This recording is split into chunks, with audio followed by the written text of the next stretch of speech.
I feel like we need to rename this podcast the Doing Too Much Show. I'm John Chidley Hill. And I am Sheldon Alexander, super tired, feeling like I'm doing too much this morning. And this is You Killed It for Now, the podcast talking about the challenge. Shelly, people were doing too much this episode of the Challenge USA. This is all true. This is very true. I mean, there's a lot happening here, and we're really digging into the crates in terms of what's Survivor, what's Big Brother, what's the challenge, and how all these games are played. That's what I feel like the big telltale was on this episode, because I know all these games are about strategy, but I feel like the way you go about said strategy, the way that you build an alliance, might be a little bit different in some games other than the other. Well, you know what? When we get there, we'll get there. But I have some thoughts about how a couple of people might have applied some Survivor lessons to the challenge, and it did not work for them, Sheldon. Okay. But let's begin at the beginning. Did you know that Tyler is literally sunshine in human form? He is too bright to look at, and he would melt your skin should you look at him. That's what I took away. I think that sunshine in human form, that's got to be the name of this episode, right? Yeah. People just think that you name the episode after yourself, but I'd be more darkness. No. What's the what is that from? Is it Chappelle Show? Chappelle, yeah. Darkness. That's what Charlie Murphy, right? Yeah, Charlie Murphy's nickname. That would more be if I was naming the pod after me. The look on your face right now. I'm the one that said it. Why are you? I was talking about your personality, Sheldon, because you are a delight. That's too funny. That's hilarious.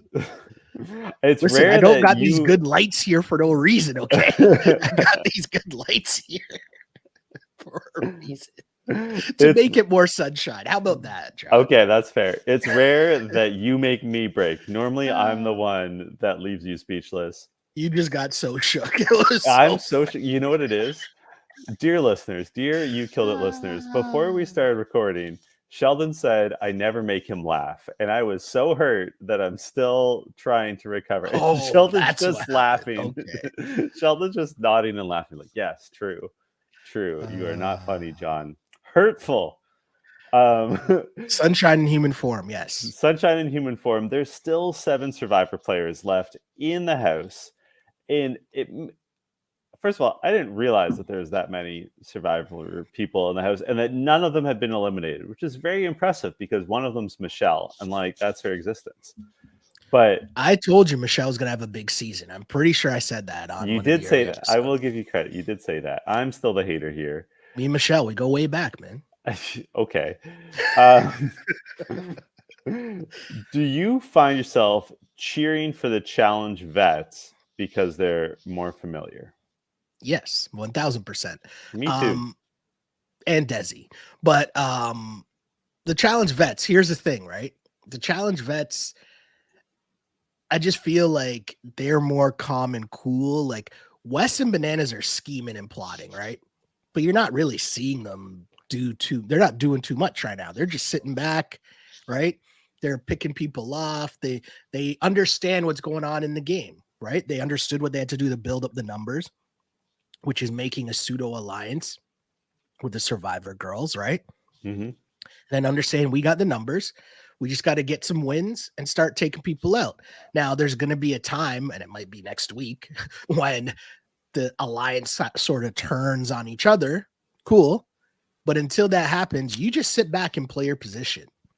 And that's the part that I feel like some other people, Chris, might need to figure out, right? Like there's times where you just sit back, play your position. There's no amount of talking that's going to make it better for you. It can only make it worse for you.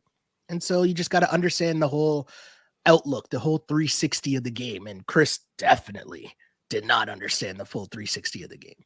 No.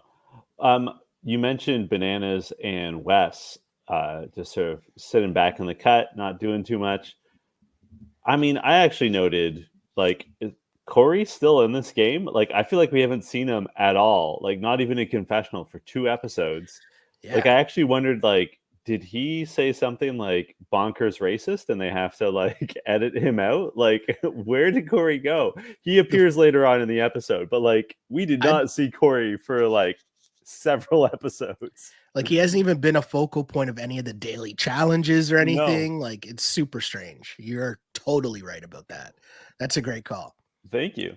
Instead, we keep seeing too much of Tori and Sebastian. Oh, way too much. Woof. But also, I Woof. have to say, there's 2 funny things off the hop. I mean, you just referenced Tori and Sebastian. Fessel, of all people, criticizes Tori and Sebastian for being like letting their romantic and or sexual lives interfere with their game. Fessel, just keep your mouth shut. Like, who are you? Of all people, like Corey and Fessel, of Yeah. anyone on the show should just mind their damn business when it comes to other people hooking up. You know, it's so funny. Like, we're so far removed from the actual challenge that I was sitting there myself being like, you know what? Fessy's making some really. Wait a second. Isn't his Yeah. name Messy Fessy? Like, Yeah. didn't that come from you know what I mean? But it's just like the way that he was saying it, and he's been so like calm and cool now for like what, 2 seasons. And I mean, and by calm and cool, I mean what we've seen him do over the last couple where he's just kind of flirting, you know, nothing much really going on. It's not the Fessy that we've seen from the very beginning. You know what I'm saying? So it's been toned down. So I almost forgot myself about Messy Fessy and, you know, the fact that he's talking about Tori when like, isn't Tori someone that he hooked up with? Yep. But that wasn't on the show, right?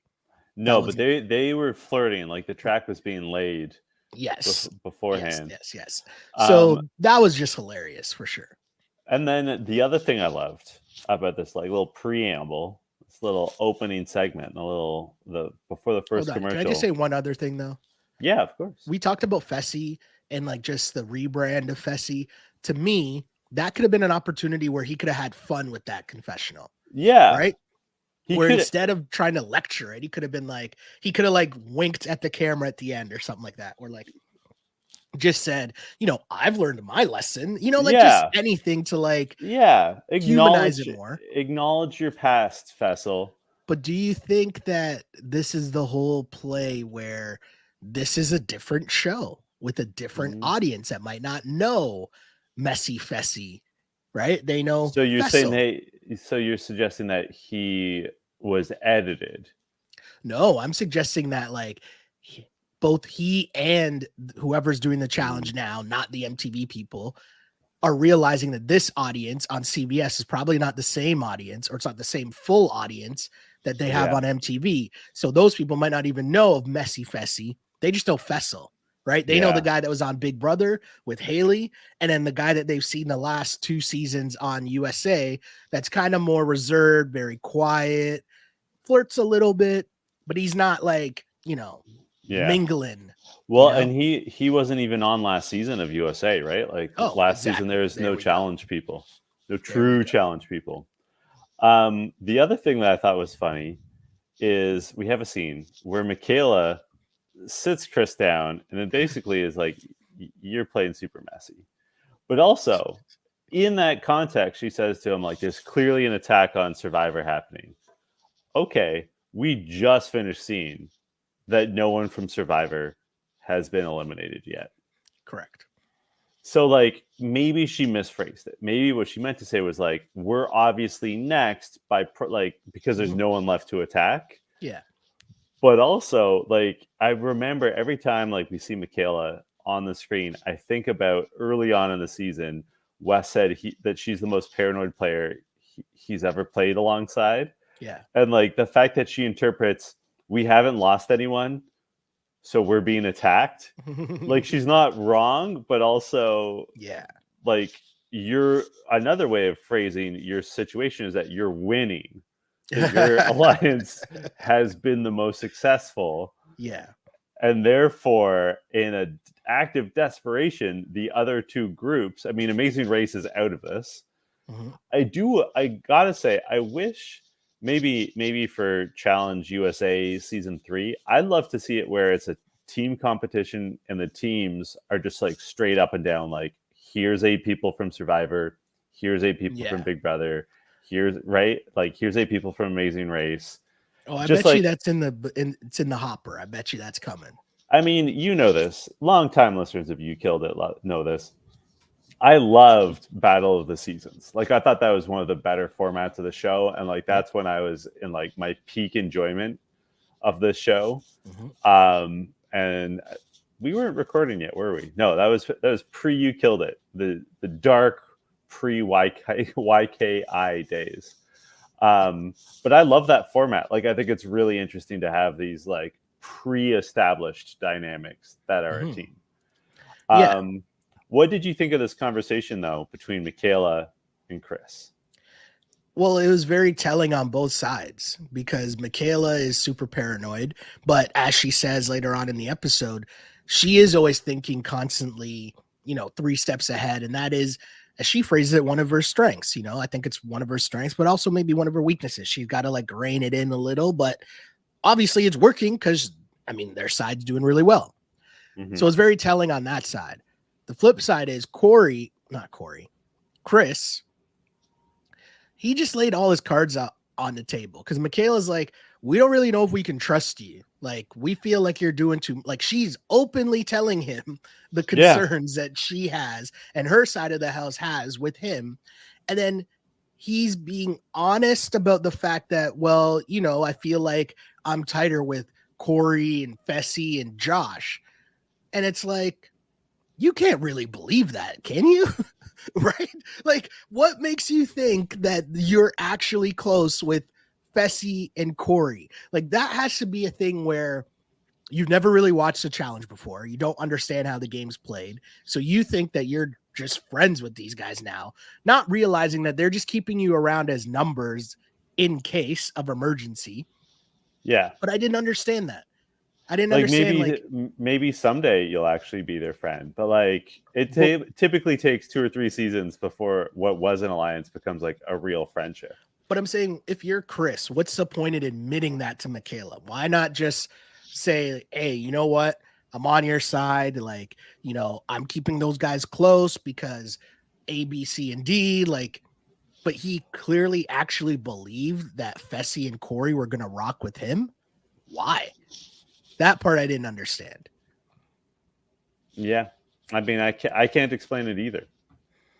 And Norm, and this isn't me like playing the result, but it's just like you put, like, as I'm watching the scene, I'm just kind of like, wait, what's happening right now? Like, you have an alliance with more numbers than Corey and Fessy have, right? And instead of just rocking out with those numbers, you're like, well, actually, I'm more closer with these guys. When Michaela's telling you, I don't trust you, and now you're just solidifying, like, well, that she should not trust you. Yeah, you're just solidifying that. She's like, I don't trust you. He's like, you know what, Michaela? You shouldn't trust me. Yeah, you're making good arguments that I am, in fact, more loyal to these other people. Yes, right?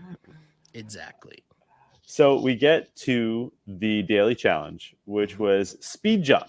So the first phase, I guess we could call it, of this, the first round, they have to jump on a mini trampoline to see all the numbers on the other side of a wall, and then add that shit up, and then write it on a chalkboard and run over and show teacher TJ their work. Well, let's talk about this one first. What did you think of this daily competition? I thought it was pretty cool, but the thing about these challenges, I want to know like the specifics of it, right? Like, I would have liked, and there's no way for them to do this, but I was trying to picture myself doing it. And the reason why was because, like, how hard do you have to jump to see over the fence, to see all the numbers?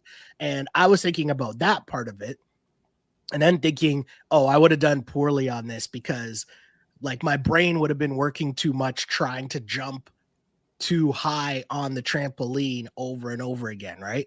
Instead of like, you know, the strategy you sort of saw someone else do, because like who was it? It was Sebastian who just did it like He first did it one guess. go. He had it right. And obviously we know he's super athletic, but obviously he also said he's really good at math. And then you saw everyone else just struggle.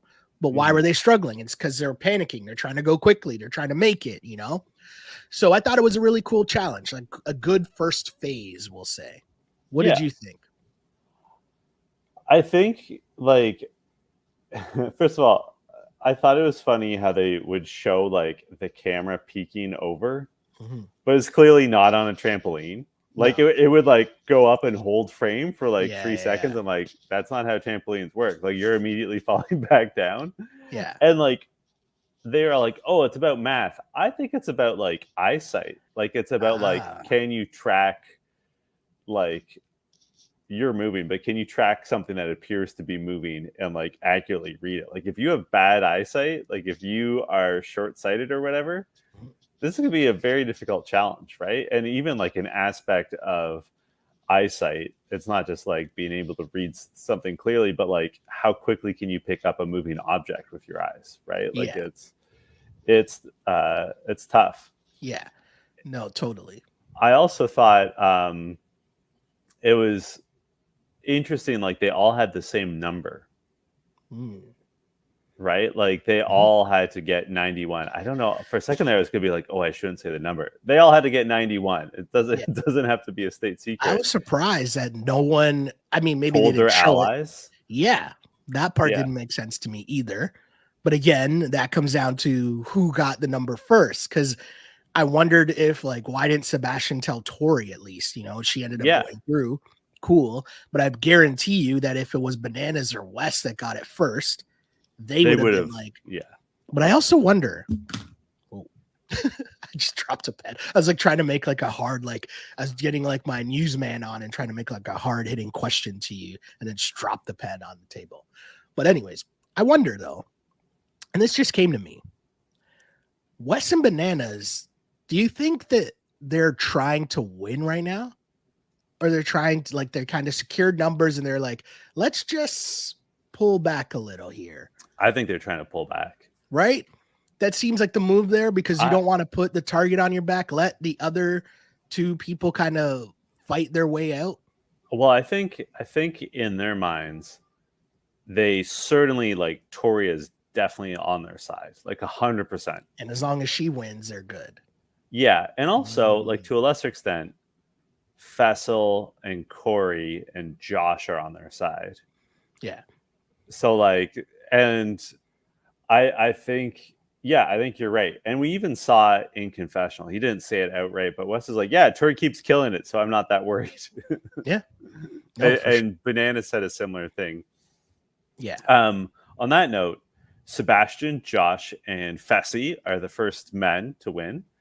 The first round, and Tori, Michelle, and Chanel win as well. So that 6 then move on, where they have to bounce on a trampoline on a semi-truck and grab flags as they drive by. And like, this is dangerous. That's the first thought I had. I'm like, how are they going to have like a safety harness? Like how can they do it where like a safety harness wouldn't get in the way of the flags going by? The answer, Sheldon, was they did not seemingly have a safety harness. I saw that they had like little strings attached. They had strings that were attached to the trampoline, right? So it's like, it almost looked like the 4 corners of the trampoline had a string that then connected to your hip, which I only, in all seriousness, noticed at the end when Fessy was going. I feel like I never saw those strings on anyone else. That's the thing that was kind of weird to me. I noticed them on other people. But see, I didn't notice. Like they were not like. I know some leads me to ask the question: were those safe? Do you know what I mean? Like how strong were those things? But that was like that seemed like it would be so hard.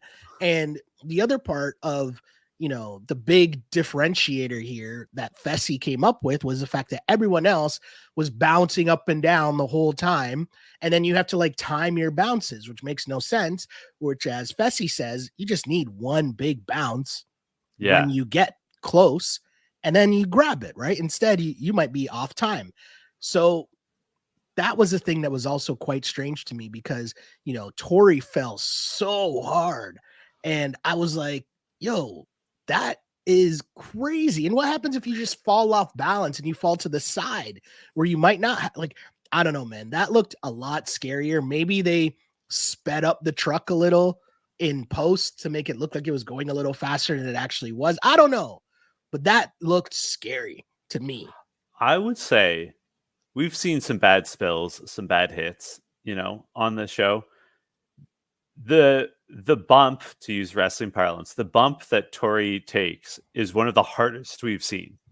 I do want to throw in great job to the audio guy and the editor because they added in the sound effects of like bone crunching and stuff to like emphasize it a little more, to give it a little extra oomph. Like they did that, and I was like kind of laughing because at one point I was like, okay, that one was a little too much there that you added in, right? That one was a little too much, but I see what you're doing here though, right? And it worked. Like the way she was crashing on it, it was just great editing for sure to make it even emphasize even more. But I mean, maybe this is a thing from like playing sports and playing contact sports, but the fact that when she landed like that on her tailbone, like that gave me such flashbacks to like whether it's football and jumping up for a catch, going up for a basketball rebound and being undercut. Like that gave me such flashbacks of, because when you see those moments happen and you're like, as a person lands, because that's gonna hurt, and then it's like, oh nope, they're back up, everything's good. Well, it's not just that she landed on her tailbone, but also like her upper back went over, like she was bent over the railing of the trampoline. So like you're dealing with some whiplash, like that's gonna be hard on your entire, from your neck down. Yeah. And you might get the wind knocked out of you. Like she took a bad bump. Yeah, definitely. Early on, though, Sebastian, her man, does quite well for the first person to go.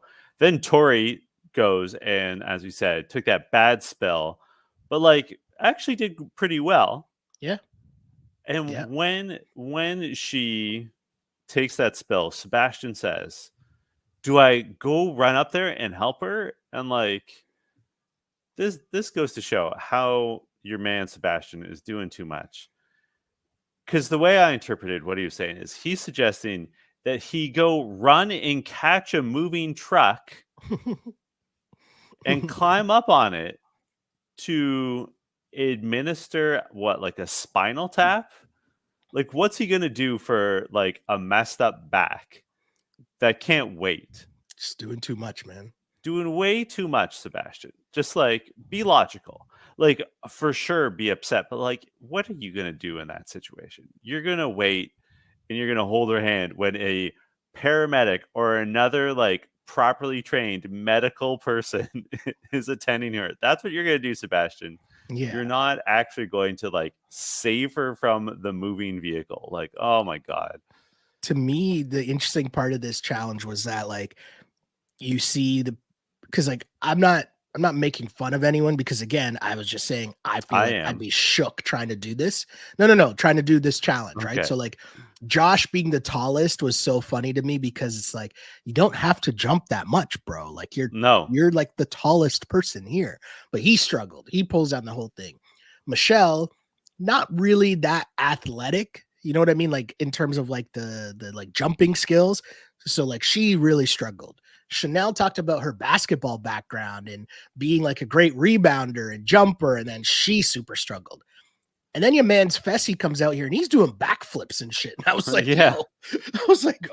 okay, Fessy, talk that talk, right? Like my guy's like, did we miss the part where Fessy was in the circus for a year or something? Like, where did that come from? My guy's doing backflips. I was like, what's going on here? Did I miss something?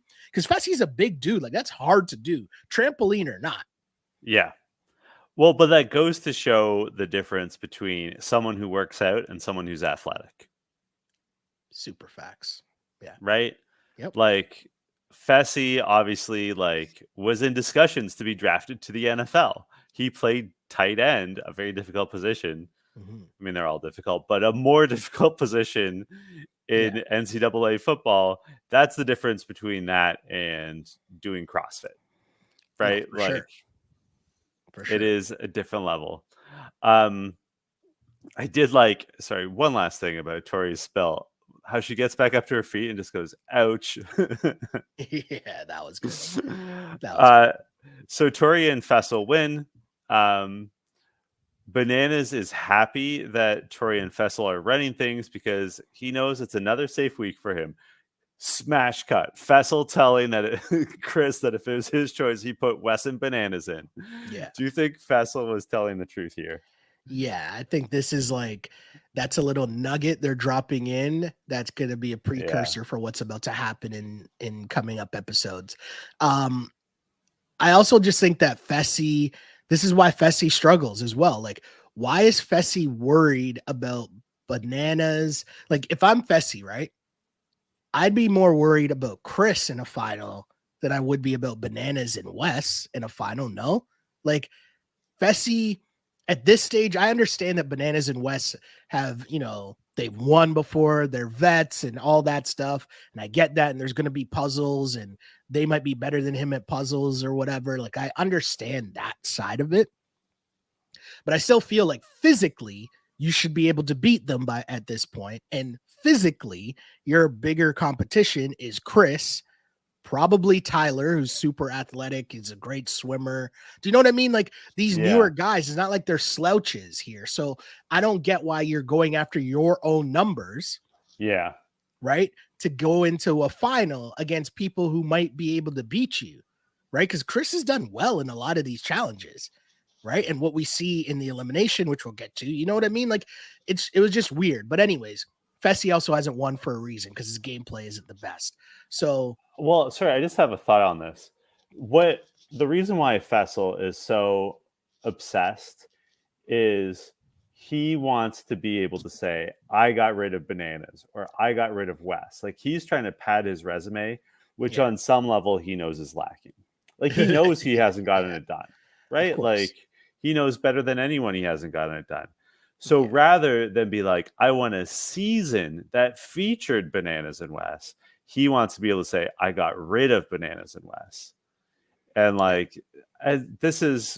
Fessel has so much potential, but this is the central issue with Fessel. As you said, he always misses the point. Yeah. Right? Like, he early on, and you killed it. We talked about, we're talking the first 20 episodes. We talked about how Bananas' great gift is being able to see the game within the game. And Wes does that to a certain degree as well. But Bananas in particular is good at finding loopholes and shortcuts. And he's really good at game theory and boiling down the essentials of any given season, which is why he succeeds. Fessel is the opposite. Fessel never sees what the actual point is. And you're totally right. Why would you get rid of your own numbers? Yeah. It's so strange. And I get that Chris is a number for him as well, but Chris, as we've just seen, he's such a wild card. Bananas and them might be a wild card too. I get that, but for the most part, you can see where their moves are coming. You know what I mean? You can see, when Bananas is about to strike, so to speak, right? Where Chris, and we know that Bananas knows what he's doing. Chris does not know what he's doing at all, right? He's a liability. Anyways, Tori wants to put up Alyssa and Tyler. Fessy wants to put up 2 Survivor people. And in the most predictable move ever, I was sitting there getting mad, and I wasn't even rooting for Chris.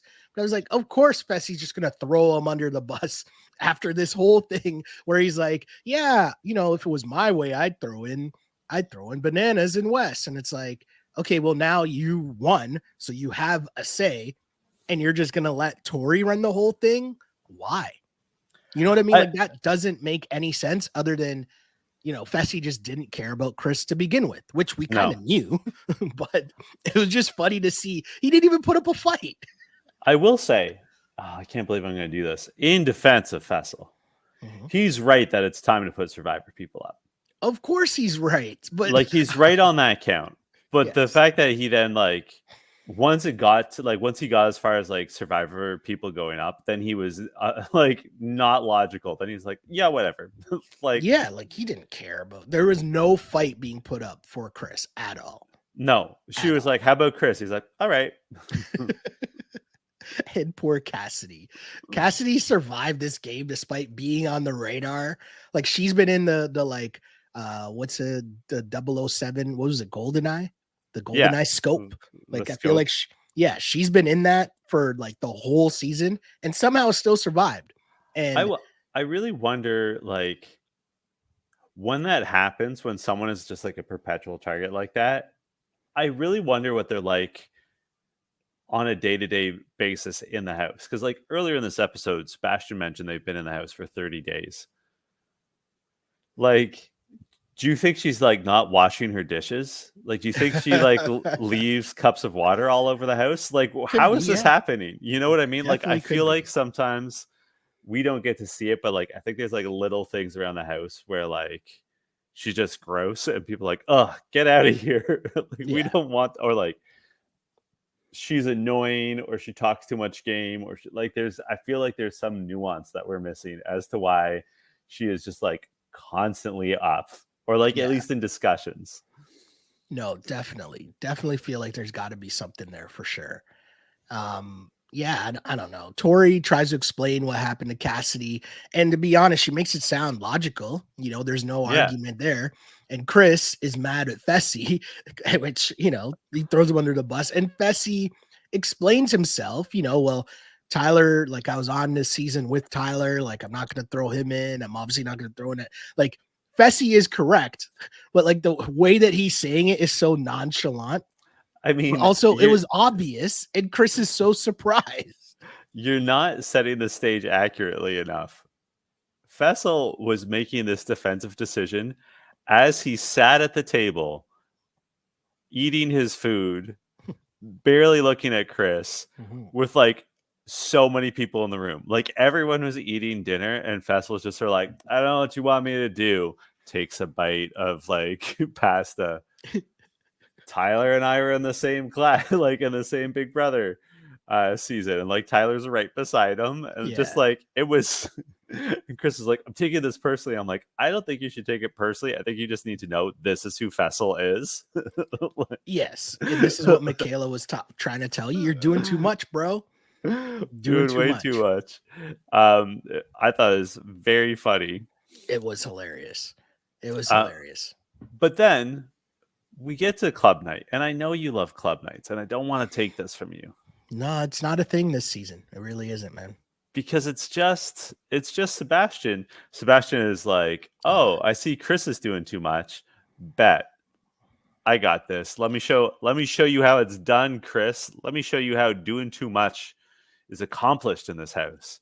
Do you know what I'm going to say? And I'm not going to finish the line. So this is going to be a thing where either you get it or you don't. I'm not going to elaborate on it too much. Okay. There is a line by a guy that used to be named Kanye West. Oh, and no. he used to say, he had a line that says, I was in too deep like Mackay Fife. And if you just finish off whatever that line is, that sums up where Sebastian is right now, because he's in too deep with Tori. And that has him feeling himself a little too much. And I think that's what happens here, right? He's feeling untouchable in this moment because his girl Tori won.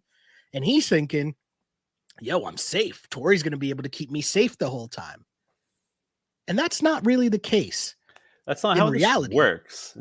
But also, it's not the case in reality because, like, what we see here that happens, he comes up with this dumbass plan where he's like, we should throw in Corey, which makes absolutely no sense for you to say that to Tori, who, if that is your girl, you should know that she's in the game with Corey.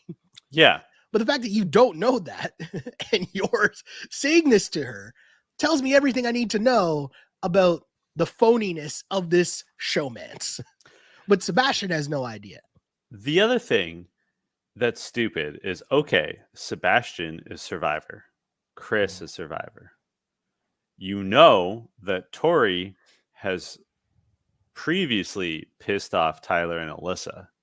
Correct. Surely the move is to argue that Tyler go in. Yeah. Right? Like, if you're Sebastian and you're Survivor, you're like, okay, Chris is sketchy, but maybe this is an opportunity where we either get rid of the sketchy guy within the Survivor group, or we get rid of Tyler, who's in the Big Brother group, who also has a reason, like, my lady friend just targeted him and his lady friend. Mm-hmm. So, like, Yeah. we got to complete this. You know what I mean? It's so obvious what the move should be. Yeah. And like to bring in Corey, where your reasoning is maybe it's time to get out one of the bigger guys. It's like, okay, but if he's going in against Chris, who is one of your guys that you want to keep in the house, why would you risk that? Like the gameplay just makes no sense. I'm going to say this. I love Corey. I like Corey. I think he's a good guy. I like watching him on TV. Not that he's really been on this season, but like, is he a big guy? Like, No, is but he the biggest threat? Like, I know he's part of sort of the Challenge Alliance, but he would be, if they had to throw someone under the bus from the Challenge group, Corey would be the first to go. Does he have a proven track record of winning finals? No, he's never won. Is he physically the largest? No. Is he the smartest? All due respect, Corey, not the smartest. I think he'd be the first one to tell you that. So, like, why? You know what I mean? But like the thing that I don't get is, so okay, yes, we've established that Sebastian's idea is very dumb, but that's not even the part that's most interesting here. The part that's most interesting here is that Tori doesn't even tell him that your idea is dumb and you should not say this to anyone else. She says that in confessional and then lets him go around the house and continue to throw this out there that maybe we should go after Corey. That part also made no sense to me at all. I was like, what's happening here? This makes no sense. Like, you know, there's a reggae tune. She don't really need a, never mind. What am I doing right now? Anyways, I'm doing too much right now. You know why? It's because we're in the club scene. We're in the club scene right now, and that's what got to me. And we're robbed of real music. Yes.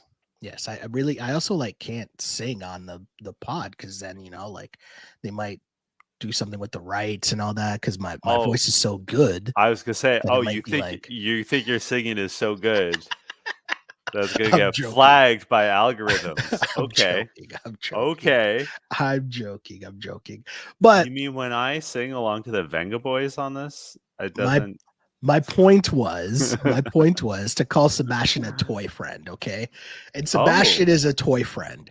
That was what I was going to sing. But anyways, Sebastian is a toy friend and Tori is just like letting him do all the foolishness now. And it's like, it made absolutely like, it was just such a funny scene because Sebastian's talking, like he said it again about that he loves her, right? Which I thought is hilarious.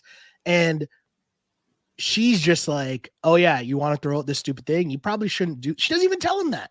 I don't even understand that. So he goes around the house. He goes to Chanel and tells Chanel, oh yeah, you know, maybe we should think about getting Corey in. And Chanel's like, well, Corey's never really done anything. He's never come after us. So yeah, I don't really think we would do that. I love Chanel's response. She was like, yeah, but like, I mean, that doesn't make sense. Like, I don't understand what you're suggesting here for anyone's sake. Like, I don't get why you want to do this. So good. And then it gets worse, Shelley. It does. Both Sebastian and Chris spend the next morning, the hangover time, a sacred time, just going around the house, both like lobbying for, like, Chris is lobbying, let's throw in a survivor, any survivor girl, and at the same time, Sebastian is still like out there being like, what about Corey though? And like, so here's my thought. Again, I haven't watched Survivor in years. So my apologies to Survivor fans if I'm getting this wrong. This seems like pretty typical Survivor behavior to me, though.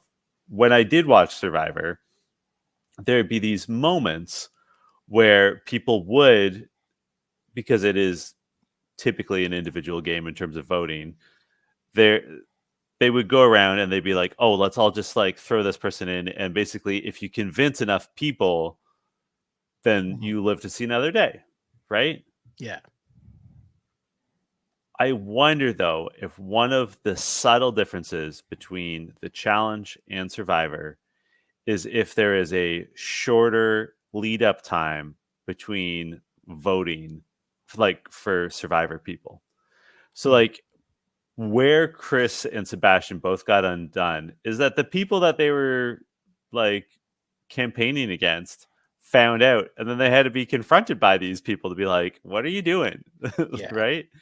And I wonder if the show they come from, Survivor, if like, you know, you get nominated and then you have the voting ceremony within like 3 hours. So you can do like a quick, like, go around your group, like tell everyone how to vote, and then they don't have time to cross-reference. Whereas on the challenge, we know they have at least 24 hours because we saw them go to the club. That there's like time for people to actually like compare notes and talk to each other. And so then everyone was like, what are you doing? Yeah, like, no, why are you doing this? No, Does you're that make totally sense? right. You're totally right. But also the flip side of that too is that I bet it's a lot easier in the challenge house to, you know, go around in different spots of the house and talk. Whereas like Survivor, yeah, you can go off on a walk, but if you're actually going off on a walk with like multiple people, do you know what I mean? Like that kind of looks shady. Whereas like, oh, I'm just going to work out, and then you come with me to work out. Like that could be a lot less bait in terms of like, you know, a lot less obvious. You know what I mean? That you're plotting and scheming because, oh, we're just playing pool or whatever. Well, and also at this stage of a season of the challenge, the house is a lot emptier. So like it's a structure that was built for like 30 people or whatever it was, but now there's 12 people. So like there's like 18 people's worth of space just like around the house. The other part too, though, is that we got to emphasize here. Okay. No matter how you cut it, Chris literally went to everyone in the house and told a different story to them. Yeah. So you were going to get caught. Oh, right? Yeah. Like, oh, no matter it was how badly executed too. It was just terrible. And then the worst part was Sebastian, when Corey finds out from Chanel and Corey goes right to Sebastian and he's like the worst liar ever. Just like, oh, that wasn't me. That was Chris. You know, Chris was just, you know, he's trying to like save himself right now. So he's coming up with all kinds of wild scenarios. And Corey knows that Chris would not say that, right? Because Chris has already risked his game with the Survivor people because he's riding with Corey and Fessy. So why would he now come out and be like, yeah, I want to go against Corey? That makes no sense. It's worse than that, though. It makes no sense if you're Chris to try to have a male competitor go in. Exactly. Right? Like it's already established that the move is make it a female day. Exactly. Like that's how you get out of hot water. And also, you know who looked great in all this? Cassidy, who, as far as I can tell, did not initiate a single gameplay conversation. Like she knew as soon as she saw what Chris was doing, she's like, oh, okay, I don't have to do anything. Yeah. This is my line of the episode. It's not like particularly funny or anything, but I enjoyed it.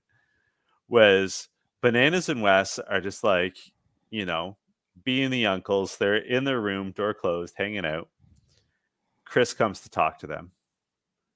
And basically, before you can get a word out, Michelle materializes. And it's like, actually, can I talk to you, Chris?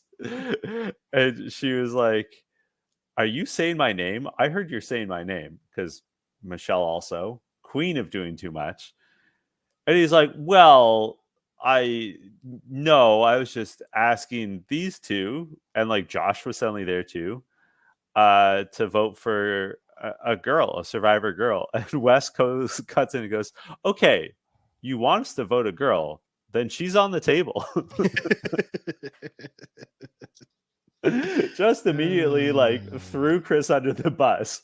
Like a perfect read of the situation is just like, in one sentence I can make Michelle like me more and destroy Chris. Yeah. Well, if you're saying survivor girls, there she is. Yeah, like it makes no sense. And Wes in a confessional, he's like, Chris is a really good player in all parts of the game except the social game, right? It's true. My guy's doing way too much, and he just buried himself in this scenario.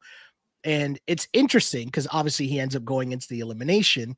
But Wes, I found super interesting. Wes saying, I actually hope Chris comes back because I can use him, right? Yeah. I'm like, and that's the big difference between the challenge and some of these other games, right? Where you have the challenge bet, where Wes is like, this guy's going to come back and he's a good player, but he has no one on his side. I'm going to reel him in because I see the potential here and I see where he's lacking is exactly where I can help him out. And that's Wes. I was just like, oh, genius. Love it. So we get to the elimination. Sebastian actually gets a ton of votes, of course. Yeah. What a Momo. And he, of course, his ball gets drawn. Mm-hmm. And the elimination is called Trick, Trick, Boom, which is very simple. Just like one of those TikTok kids, they have to set up a series of planks, platforms, Mm-hmm. and then they have to toss a ball, and like they have to do it twice. First with 3 platforms, bounce, get into a black barrel, and then they have to like up the level of difficulty, add 2 more angled platforms. And it begs the question, what is the ball budget on this season of the Challenge USA? They have so many ball-based mechanisms, right? They've got the hopper. A lot of the games have involved these balls. Like, one thing I want to ask, and I don't know if you know the answer to this, but maybe someone else does. Did you notice that they actually showed the close-up of Sebastian's name being drawn from the hopper? Have they done that before this season? No. Because that was the first time I noticed that, and I found that kind of odd. I think it's just because some editor, like, because they always film TJ taking the ball out of the hopper, right? Yeah. I think that just by chance, Sebastian's name was visible. So they're like, oh, like this is good. Maybe they listen to this podcast where we often accuse them of fixing these eliminations. Yeah, but like that doesn't change anything because I would just be like, yeah, you could just film that close up for everybody and then rig it anyways. Like whatever. I mean, we haven't really ranted in a paranoid I don't fashion. think they've rigged. I haven't said anything about them rigging this at all. I was just gonna say I don't think they've rigged this one. Yeah, this season. Previous seasons, yes, super suspicious stuff happening in previous seasons. Not this one though.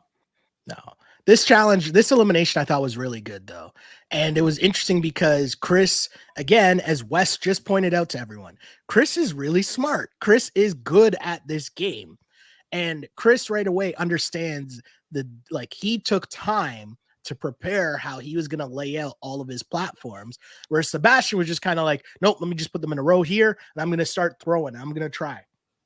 He was trying a lot of different attempts before Chris even got up to try his first attempt. And it was because Chris was so meticulous in how he was laying out his platforms. But then once he got it going, tick, tick, boom. Right.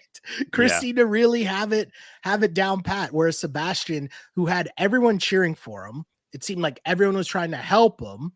And yet after the second, like on the second version, we had to add in the side planks. Yeah. He started moving stuff around, which made no sense. Well, I mean, this is again, Sebastian doing too much. And I just I don't think this plays to Sebastian's strengths, if he has any strengths, right?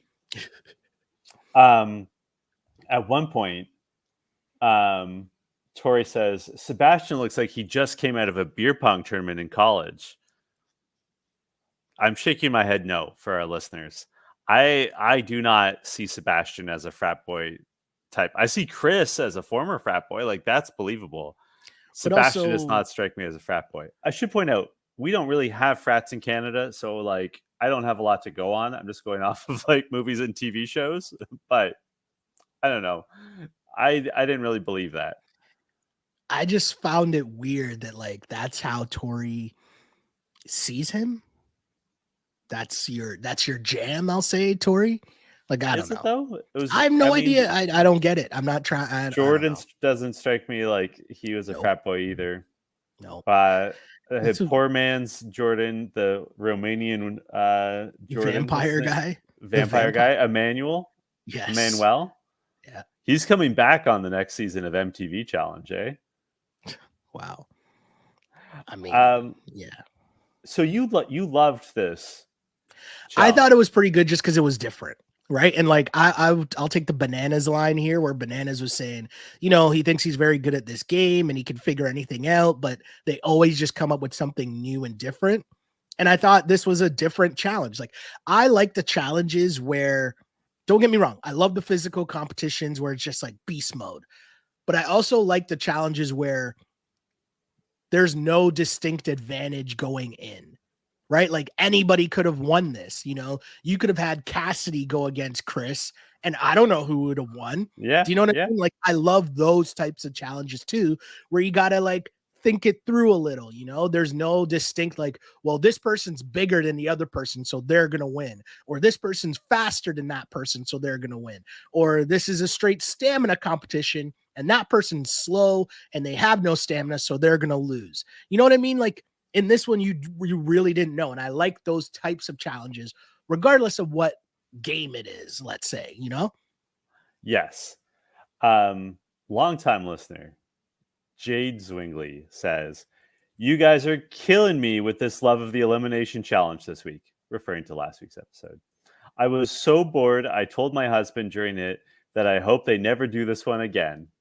So maybe our taste is off." I don't even remember what was last week was the one with that was really hard. I thought that was a good challenge. Okay. I'm sorry. I disagree. I thought that was a good challenge last week. I liked it too. I liked last week's better than this one. This one wasn't bad, but I don't know. I would like this one was fine. It wasn't bad. I didn't mind it. Like, I didn't think it was like the best one, but I thought last week's was better than this one in terms of difficulty and like strategy and how difficult it was. This one, I think because Chris clearly had a strategy, whereas I was going to call him Emmanuel, but Sebastian did not. I think that made it a little bit better, because there's a world in which both of them are like Sebastian and they just don't know what they're doing. Yeah. And it just was a terrible challenge. That's and true. They're up there forever, right? So Chris wins, which I actually think is the best case scenario for viewers. Hell yeah. Not just because I'm a little over the Tori Sebastian romance, but also because this guy's coming back into the house and no one likes him anymore. Like, he has no allies. He has totally blown it. And like, I mean, you already alluded to Wes being like, "Oh, I could use this guy," but like, Chris is unless Chris wins next week, he is going back into elimination. It is like a sure thing. And I think that's going to make for great television.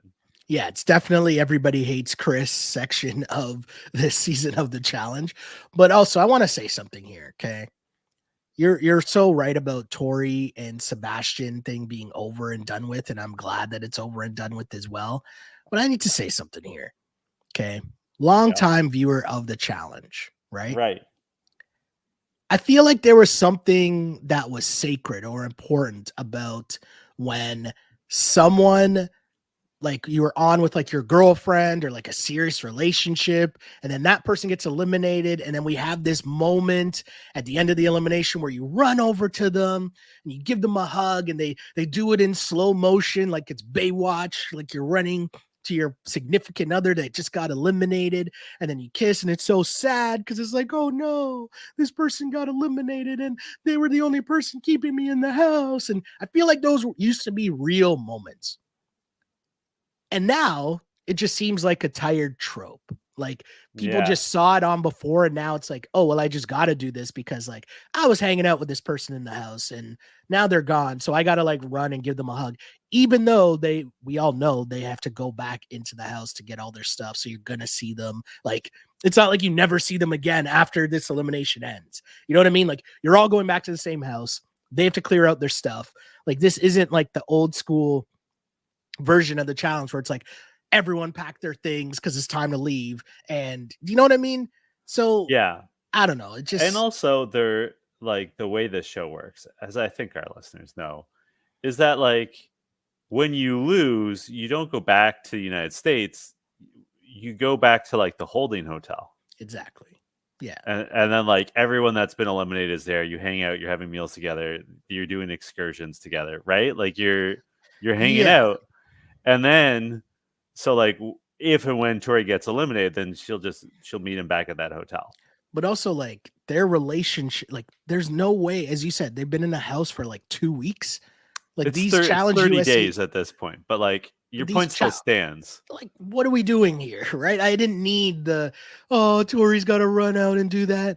And also I'm going to say this, and I'm going to be careful about how I phrase this, but I feel like you're demeaning your prior relationships now if there's multiple times that you've run out and done that with different Yeah. people on the show. Yeah. Especially when one of those was an engagement. Right? Like, what are we doing here? I'm also like, I guess everyone's feelings are valid, but like Sebastian uses a word that starts with the letter L when he's speaking to confessional. And like he's sort of he didn't quite say I love you, Tori, but he said love ya. And I was like, there's a better way of doing it. I want to know what other people think about this too, right? Like, are we just like curmudgeons on here, or are other people kind of like, okay, we get it, Tori, you're trying to have another showman so that you can be all up in the video, all in the camera, all in the storyline more, right? Like, are we the only ones feeling that, or is everyone else kind of feeling the same way too, or thinking that we're being too harsh on Tori? Let us know. Let us know. Yeah, and like I think the record shows we like Tori. Like we're Tori fans. Mm-hmm. But like sometimes just doing too much. Yeah. Yeah. So who killed it this week? So here's who I said killed it. And it's obvious to me because when you put up such a dominating performance in a daily challenge, you killed it. And it's Fessy. Fessy's performance in that, like everyone else struggled to a certain extent. As mentioned earlier, my guy's out here doing backflips, like just toying with this whole thing. Like they stopped counting and I thought it was over. And then he just kept going, grabbing even more flags. And he like tripled whatever the second place person had. Like it wasn't even close. Wasn't even close. And when you put up a performance like that, and I mean, the whole Chris thing, Chris was a casualty. He wasn't really that big part of his alliance anyways. So yeah, to me, Fessy killed it. Yeah. Okay. I'm gonna do it, Sheldon. It's our first of the season. I'm giving an LVP, least valuable player, to Sebastian. Because like let's just break it down. Let's just do a point form. Mm-hmm. Number one, he should have been in the safest position of anyone in the house who did not win. Yeah. Number two, he finished second in the daily elimination, in the daily competition. He finished second of any of the survivors. Like no one was saying his name until he made it a thing. Very true. He apparently has very strong feelings for Tori. He could have been spending more time with her. They could have been having dates when everyone else is going to the club, right? All he had to do was, instead of feeling his oats and going around and like suggesting Tori, if he'd done literally nothing, he would not have gone into that elimination. Like that's LVP. Like, that is so bad. It would have been someone else. I don't know. There was a better chance that Corey would have gone in if he had said nothing. Is there a question for you? Mm-hmm. Do you think that his showmance with Tori helped or hurt his game? I think it this episode it hurt. I think in the long run it helped. Like, Okay. I think he was a little bit protected by proximity, but then I think when he started running his mouth a little bit, and like I like Alyssa and Tyler, like, of course they would vote for him. Yeah. Right? Like, we don't know ultimately whose vote was drawn, but like the numbers were increased in part, I'm sure, because of his association with Tori. Yeah. Okay. Right? Okay. Where can the good people find you on social media?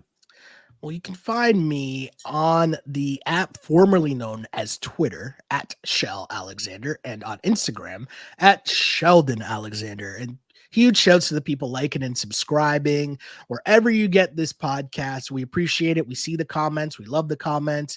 This is why we continue to do the pod. So please bless us with a like, a share, tell your friends who enjoy the challenge, because there's still a massive crew of us out there.